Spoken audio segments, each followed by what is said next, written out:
Dear students, welcome to the classes of our A Academy. Today we are studying financial statement of a sole proprietorship. और sole proprietorship में हम आज पढ़ेंगे how to prepare profit and loss account. हम profit and loss account कैसे बनाएंगे। तो profit and loss account is an account into which all gains and losses are collected in order to ascertain the excess of gains over the losses or vice versa। Profit and loss account से gain और loss का calculate करते हैं। अगर loss हुआ तभी calculate करेंगे, gain हुआ तभी कैलकुलेट करेंगे। तो profit and loss account is an account prepared to ascertain net profit or net loss for the accounting period। Accounting period मतलब कि पर्टिकुलर ईयर के लिए, accounting year beginning to end तक प्रॉफिट हो रहा है या लॉस हो गया, उसको निकालने के लिए हमें इसको बनाना पड़ता है। Then profit and loss account is prepared after preparing the trading account. Trading account पहले बनता है, देन ट्रेडिंग अकाउंट से ग्रॉस प्रॉफिट या ग्रॉस लॉस लेकर प्रॉफिट एंड लॉस अकाउंट बनता है। It is prepared to determine net profit earned or net loss incurred by the enterprise during an accounting period। एक साल के अंदर, एक अकाउंटिंग पीरियड के अंदर हमारा लॉस हुआ है या प्रॉफिट हुआ है, उसको कैलकुलेट करने के लिए हमारा ये प्रॉफिट एंड लॉस अकाउंट बनता है। Profit and loss account starts with gross profit से स्टार्ट होता है and transferred from trading account. Trading account से ग्रॉस प्रॉफिट ट्रांसफर होता है प्रॉफिट एंड लॉस अकाउंट में। And in the credit side, मतलब ग्रॉस प्रॉफिट ट्रेडिंग अकाउंट का debit side में निकलता है, उसको प्रॉफिट एंड लॉस अकाउंट का क्रेडिट साइड में ट्रांसफर करते हैं। In case of gross loss trading account के क्रेडिट साइड में निकलता है और प्रॉफिट एंड लॉस अकाउंट का डेबिट साइड में ट्रांसफर होता है। It starts with gross loss transferred from trading account से ट्रांसफर होता है, इन द डेबिट साइड में ट्रांसफर होता है। Thereafter all indirect expenses and losses are transfer to the debit side of the profit and loss account. Profit and loss account का debit side में सारे indirect loss transfer होता है। तो this is profit and loss account. Indirect expenses होता क्या है? Indirect expenses and losses are transfer to the debit side. Debit side profit and loss account का डेबिट साइड में जाता है। While indirect income, non business income and gains and business incomes are transfer to the credit of the profit and loss account.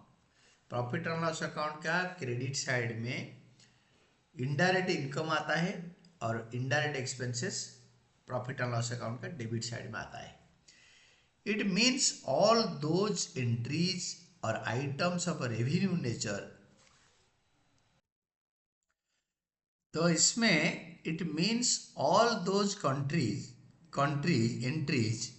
items of a revenue nature, expenses or incomes which have not been transferred to the debit or credit of a trading account are transferred to debit or credit of a profit and loss account। इसका मतलब है जितने सारे item trading account का debit या credit को transfer नहीं हुआ है, items of expenditure and income, that will be transfer to profit and loss account.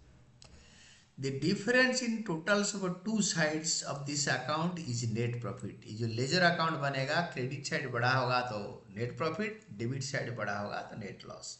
If the total of credit side is more than the total of the debit side, in reverse situation difference is net loss. अगर debit side बड़ा हो गया खर्चा तो credit side में net loss आ जाएगा। The difference यानी नेट प्रॉफिट और net loss is transfer to the capital account of the proprietor का कैपिटल अकाउंट को ट्रांसफर होगा।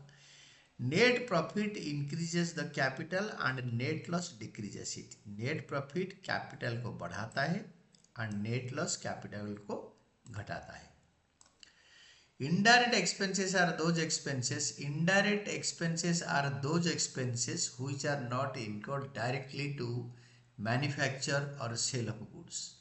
Indirect expenses वो खर्चा होता है जो कि मतलब गुड्स का प्रोडक्शन ए मैन्युफैक्चर और सेल में डायरेक्टली इन्वॉल्व नहीं होता। Is for example are not cost of good sold, वो सारे कॉस्ट ऑफ गुड सोल्ड नहीं है।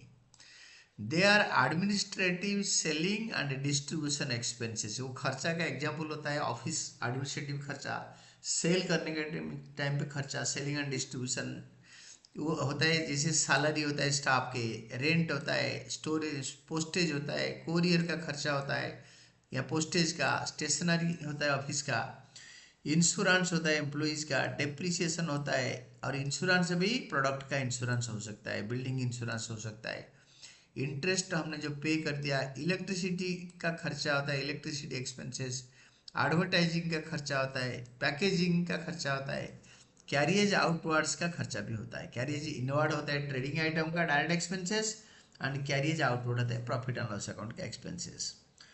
Losses are such as items like loss by fire and loss by theft. Loss by fire और loss by theft का जो खर्चा होता है, दीज आर लॉसेस, ये भी प्रॉफिट एंड लॉस अकाउंट के डेबिट साइड में डालते हैं इसको।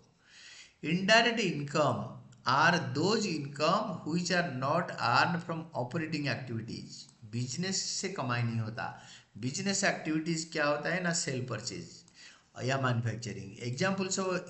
Examples of these non operating income are indirect income, interest received, profit and sale of fixed assets, profit and sale of land and building, और investment sale करके जो profit होता है।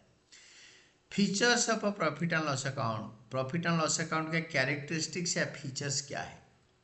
तो प्रॉफिट एंड लॉस अकाउंट का characteristics होता है, 1, it is second stage in the preparation of a final accounts, final account का स्टेज 2 इसको प्रिपेयर करने का। सेकेंड होता है, it relates to a particular accounting period, it relates to a particular accounting period को relate करता है, and is also prepared at the end of that period, उसी पीरियड का एंड में बनता है, एंड ऑफ द पीरियड में बनता है। थर्ड होता है, it shows the financial performance of an enterprise during an accounting period.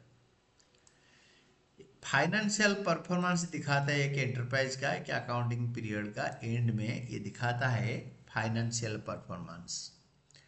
Fourth होता है, accrual basis of accounting is followed in preparation of the account. यही प्रॉफिट एंड लॉस अकाउंट बनाने के टाइम पे कैश बेसिस ऑफ अकाउंटिंग नहीं follow करते, we follow mercantile basis of accounting और accrual basis of accounting, accrual basis of accounting follow करते हैं।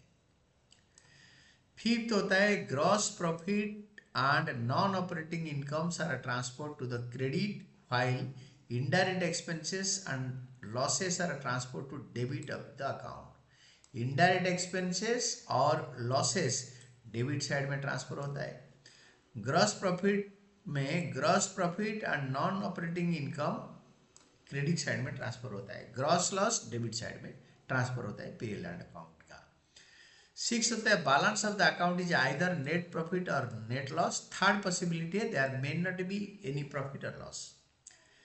7th होता है, नेट प्रॉफिट और net loss affects the capital, capital को अफेक्ट करता है।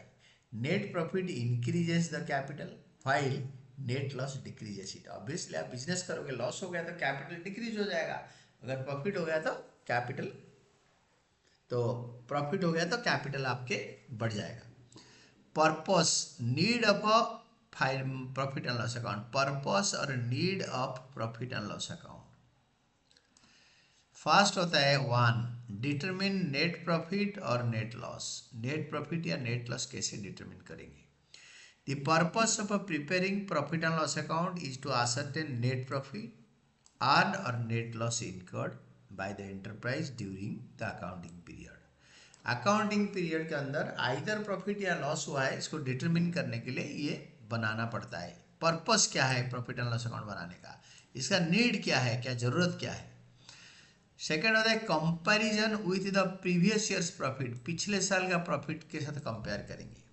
Profit determined by the profit and loss account for the accounting period can be compared with that of the earlier years profit, पिछले सालों का profit के साथ compare कर सकते हैं। It helps in ascertaining whether the business is being conducted efficiently or not is in the desired direction. तो business efficiently चल रहा है ना नहीं, डिजायर्ड डायरेक्शन में बिजनेस जा रहा है ना नहीं, ये सारे डिटरमिन करने के लिए प्रॉफिट एंड लॉस अकाउंट बनाते हैं। थर्ड होता है comparing indirect expenses. Indirect expenses compare करने के लिए जरूरत होता है। Indirect expenses are shown in the profit and loss account. These expenses can be compared over the period and suitable steps can be taken for controlling these expenses. ये indirect expenses कभी inflated rate में charge हो सकता है, बढ़ सकता है। ये खर्चे के ऊपर कंट्रोल नहीं हो रहा है। अगर हमारा प्रॉफिट कम हो गया तो हम उस खर्चे को कंट्रोल कर सकते हैं इनडायरेक्ट एक्सपेंसेस को। Helps in preparing balance sheet. Helps in preparing balance sheet. A balance sheet can be prepared only after ascertaining net profit or net loss through the preparation of a profit and loss account. Profit and loss account prepare करने के बाद उसी profit को लेकर balance sheet बनता है, उसी loss को लेकर बैलेंस शीट बनता है। लॉस कैपिटल से लेस होता है, प्रॉफिट कैपिटल से ऐड होता है। It helps in preparation of balance sheet. और लास्ट होता है basis for calculating profitability ratio. Profitability ratio, gross profit ratio, net profit ratio, after tax profit ratio, ये सब कैलकुलेट करने के लिए ये कि बेसिस बनता है। Profit and loss account is the basis for calculating various profitability ratios such as gross profit ratio 1, second net profit ratio, third operating ratio, fourth return on capital employed ratio etcetera, which are of immense use to users of a financial statement. Financial statement का user के लिए ये immense use होता है। तो format of profit and loss account. Profit and loss account का format क्या है? Profit and loss account for the year ended दे रखा है। ग्रॉस प्रॉफिट, ग्रॉस लॉस होगा तो ट्रेडिंग अकाउंट के क्रेडिट साइड से प्रॉफिट एंड लॉस अकाउंट का डेबिट साइड में आएगा। जर्नल एंट्री है profit and loss account debited to trading account, तो इधर ग्रॉस लॉस आ गया। ग्रॉस प्रॉफिट ट्रेडिंग अकाउंट के डेबिट साइड से प्रॉफिट एंड लॉस अकाउंट का क्रेडिट साइड में आएगा। जर्नल एंट्री है trading account debited to profit and loss account, तो प्रॉफिट एंड लॉस अकाउंट में लिखेंगे by gross profit transferred from trading account, यहाँ पे ग्रॉस प्रॉफिट आ जाएगा। सारे indirect expenses, salaries, rent, printing and stationery, postage and courier, telephone and interest expenses, insurance expenses, repairs, मतलब ये ऑफिस वाले ये देते हैं, depreciation, interest, general expenses, electricity expenses, loss by fire, theft और डैमेज, कमीशन जो हम देते हैं, एडवर्टाइजमेंट एक्सपेंडिचर, फ्रेट आउटवर्ड मतलब after sale service, discount allowed, bad debt जो हमारा पैसे डूब गया, ये सारे हम क्या करते हैं, ये सारे डेबिट हमारा खर्चा है। क्रेडिट साइड अगर बड़ा हो गया टोटल तो डेबिट साइड में लिखते हैं, जो डिफरेंस आता है वो कैपिटल अकाउंट को ट्रांसफर करते हैं। सारे खर्चा माइनस करने के बाद ये हमारा डिफरेंस आता है, total minus all debit items, और लिखेंगे to net profit transfer to capital account. ठीक है। और हमारा इनकम है by rent credit, by discount credit received, by commission earn, by interest received, by bad debt recovered, by income from investment, by miscellaneous income, by net loss transferred, by net loss transferred to capital account। ये सारे income credit side में आएगा, expenditure debit side में आएगा। अगर debit side ज़्यादा है तो हम क्या करेंगे ना, डेबिट साइड को पहले टोटल करेंगे, इधर लिखेंगे और सारे आइटम माइनस करके will be finding the difference by net loss transfer to capital account. ये होगा answer. Net loss balance sheet से माइनस होगा कैपिटल से, और नेट प्रॉफिट कैपिटल में ऐड होगा। तो either of the two will appear, net profit or net loss, either of the two will two appear, either profit or loss, yeah, no profit no loss। Heads of accounts are examples, heads of accounts are examples, they may vary from question to question।